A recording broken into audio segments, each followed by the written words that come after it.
When you get in front of a prospect and you're selling them home improvements in this case, if you have their best interest at heart, you're going to do great. But more common out there is the salesperson just insists on yapping, talking futures, benefits, features, benefits, and all that. Not bad, but rather than really doing proper needs assessments and finding out what does this person really want and need, so I can tailor our solution to them. Consultative selling, so important.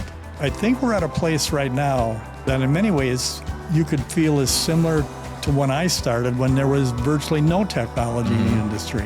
What these guys are dealing with right now is all this AI stuff. We kind of went like technology, bang, we get AI. And now everybody's like, Welcome to the Paradigm Industry Insiders podcast, where real people share real stories about what's happening with doors, windows, millwork, and life. I'm John Wheeler, and along with my co-hosts, we sit down with your peers who are moving our industry forward. These are honest conversations packed with practical insights and lessons you can take and bring value to your team. Here's today's conversation. Welcome to the Paradigm Industry Insiders podcast, where we tell the stories of the people, the products, and the technology of the window and door industry. Today, I'm joined with Tim Musch, who's been around for a little bit of time, and we're going to talk a little bit about your history. So, thanks for joining the show. You want to talk about what you do? Yeah, I am a business development specialist at Paradigm, and I work specifically with a product in the Paradigm's repertoire called Vendel. It's in a space that I've been in for a lot of years.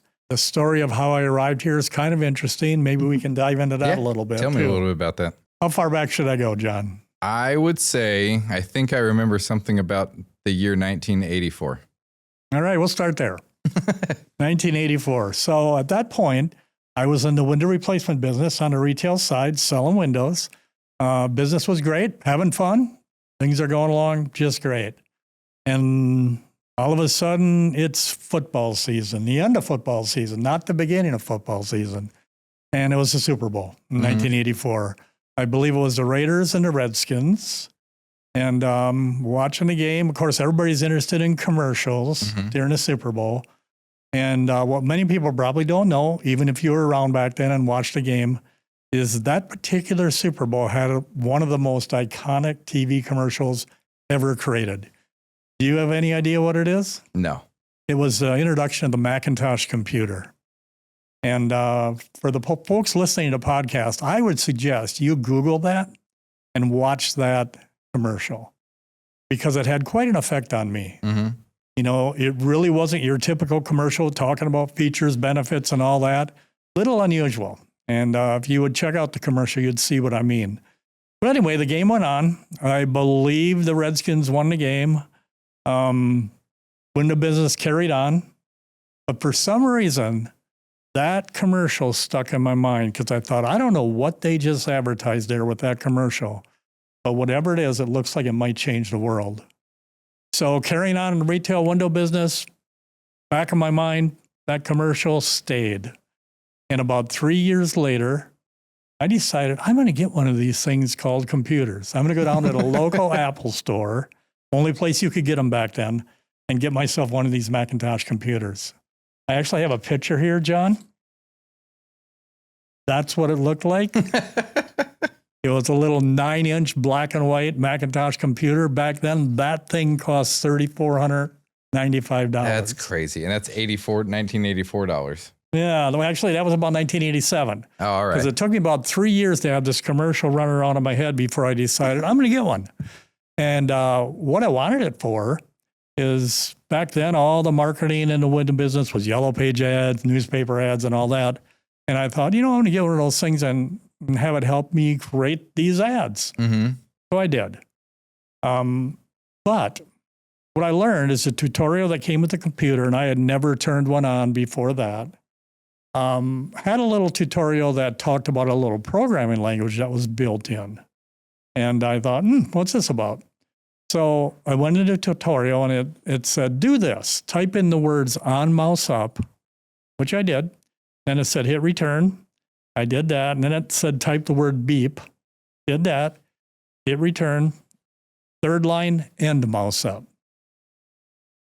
I looked at those 3 lines and I says, geez, I think I know what might happen if I click this mouse. So I clicked the mouse, sure enough, that computer beeped. And I thought, oh my God, is this easy? You're just... Yeah, so I joked with people all the time and I say, next thing I tried is on mouse up, generate leads, end mouse up, click the mouse. Nothing happened. Didn't work. So I thought, okay, I'm going to have to work at this, I see. So it kind of drew me in. And I thought, I understand this. It seems like it's easy enough for me to figure out. So I spent the next 3-4 years creating what we now know as a CRM. Mm-hmm. Back then, those letters weren't even put together. And I created it just to help us in our retail window business. One day, a window supplier comes into my office from Minneapolis trying to sell us their windows. He says, what's that? And I said, well, that box there is a computer. Back then, not many people had them. He says, what does it do? So I showed him. He says, I'd never seen anything like that. Remember, there weren't CRMs back then. Right. And he said, would you mind showing my boss this? So I go, I guess. Up to Minneapolis I go. I show his boss this thing. And he says, man, I got a dealer meeting coming up. Going to have about 100 people in this hotel, which is in a place where now it's a parking lot for the Mall of America. And you want to show this to them? So I said, oh, all right. So there I was in front of this group of 100 people with that 9-inch black and white Macintosh computer in front of the room. No projectors back then. Is everybody just huddled around you? No, it was a big room. All they were way back. So I talked to them for about 7 hours about this crazy idea I had. And at the end of it, most people there thought it was from Mars. Mm-hmm. But at the end of it, 8 of them raised their hand and said, can I have one of those? And I thought, okay, guess so. So that's what started that business. Crazy. I stayed in the retail business after that. Kind of interesting. These people knew nothing about computers, and 8 of them wanted this thing. They had to buy a laser printer and a computer. They had to invest about $15,000 to $20,000 on this back then. Never forget, we got all 8 of these in a room. We had to buy all the equipment, put it in a trailer, haul it to the hotel to train them. I'll never forget, we sat down with them, ready to train them. We're all excited, and I knew we were in trouble. And when one guy raised up a mouse and said, what's this? So we played video poker for 2 hours. Yep. Just to get used to it. Absolutely. So turned into a business of its own, turned into a product. Back then, we made an exclusive arrangement with that company in Minneapolis, and we decided to call this product Window Seller. Until Microsoft got wind that we used the word Windows in software. Yeah. And they said, you guys might want to change that. And we decided, we're not going to fight this battle. So that product ended up turning into a CRM that, is well known in the industry, called MarketSharp, used by thousands of companies, and it's turned into be, kind of a big thing in the industry. So that kind of got us to that point. So in 1984, brought us up to then. I think it's interesting that you watched a commercial. It took 3 years for you to figure out that this might be something you want to do, and you didn't even intend to do that. Absolutely. Yeah. It's crazy.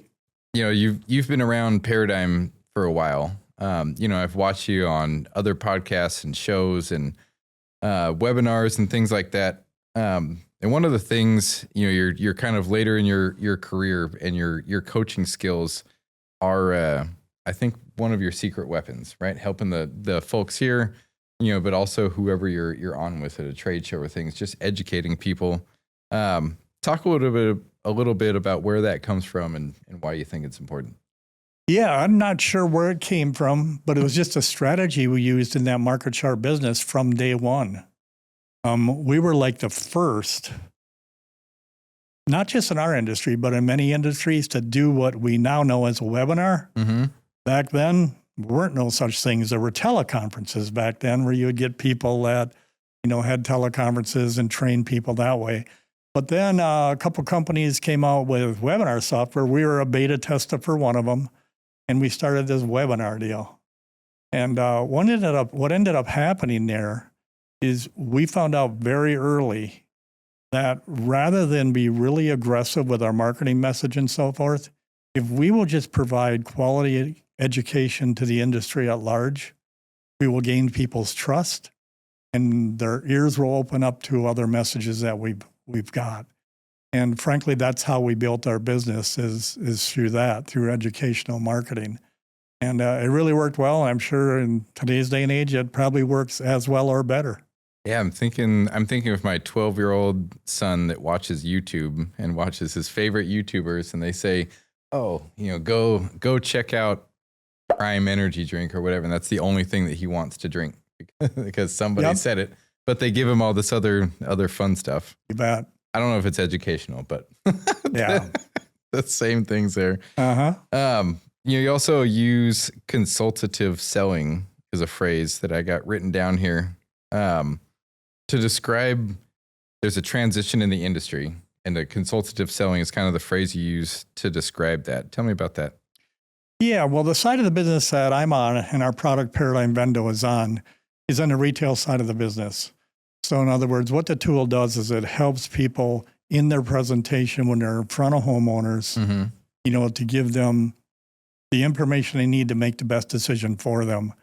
And over the years, and as mentioned, I've been in the business quite a few years, and it still exists today.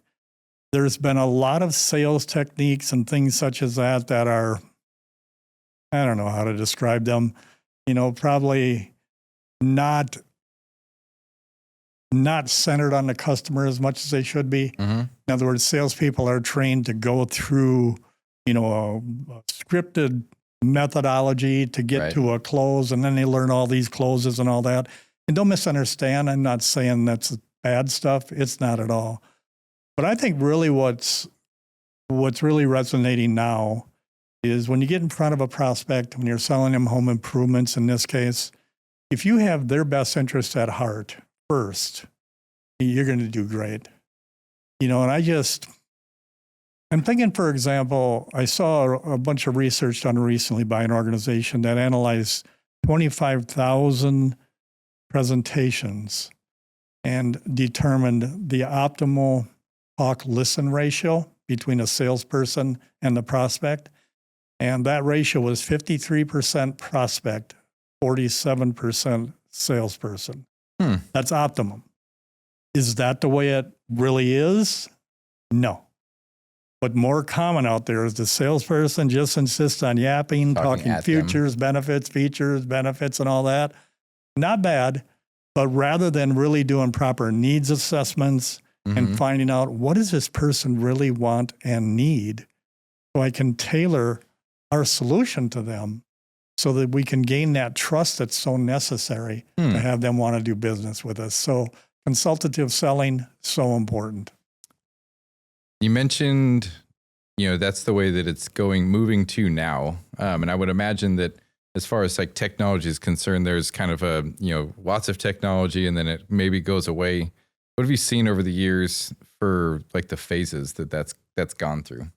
Well, as mentioned earlier, when I gave you the story about training the first aid people, back then technology wasn't even here at all.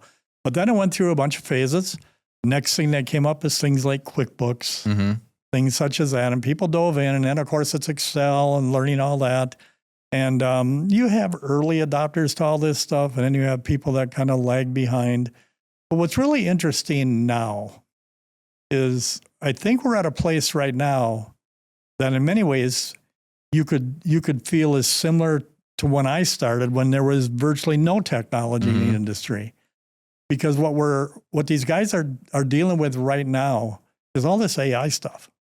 And that's as foreign to them right now than the computer was back when I got started back in the 80s. Yep. So it's kind of interesting that we kind of went like technology, bang, we get AI.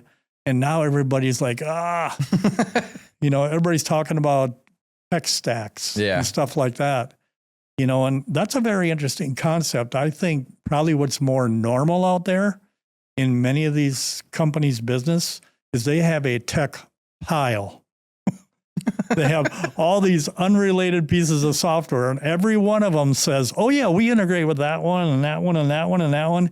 And yeah, the integrations are not the best in most cases. I envision just a bunch of different magazines all over the floor. They all say it's the best, and they all say that do this to be successful. But Men's Health doesn't go into Architectural Digest. It doesn't go into National Geographic or whatever it is. Yep.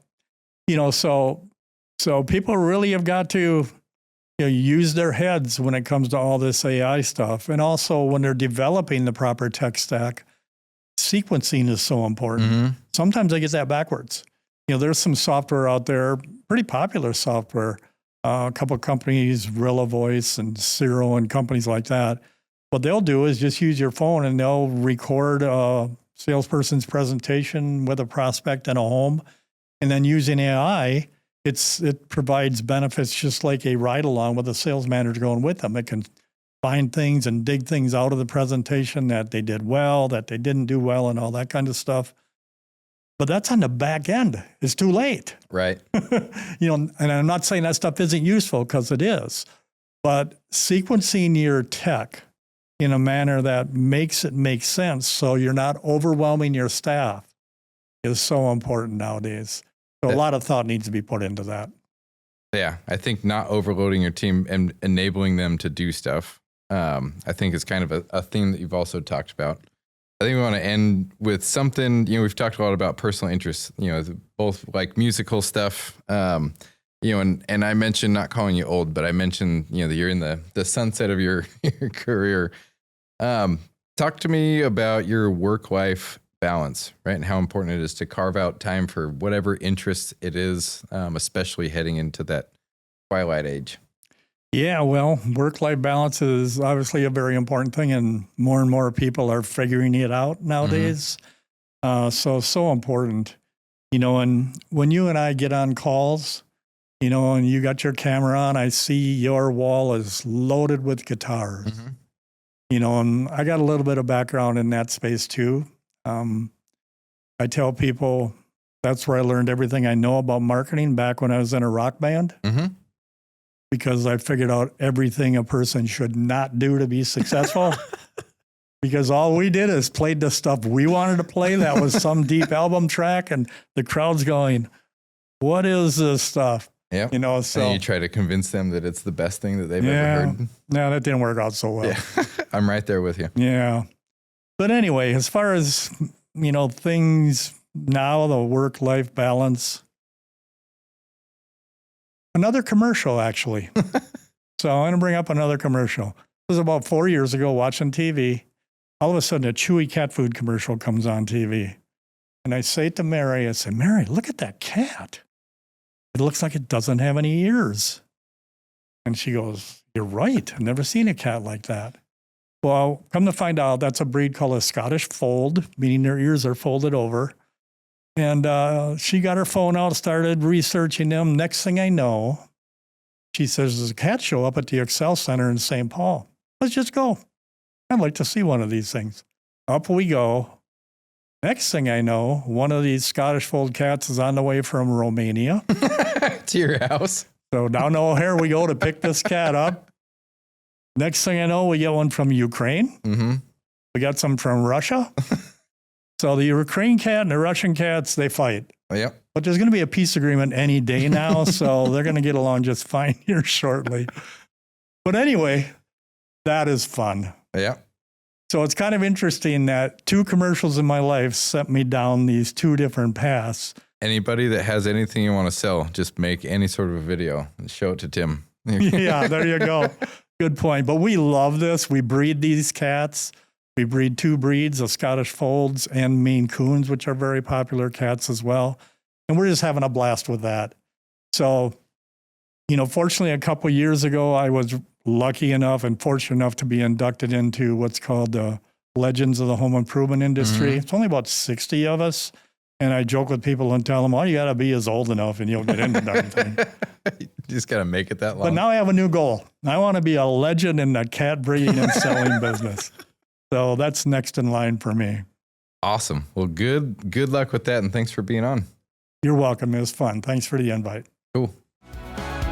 Thanks for joining us on the Paradigm Industry Insiders podcast. If you enjoyed today's conversation, be sure to subscribe on your favorite podcast platforms and follow Paradigm on LinkedIn and YouTube to catch more stories, insights, and ideas from your peers across our industry. See y'all.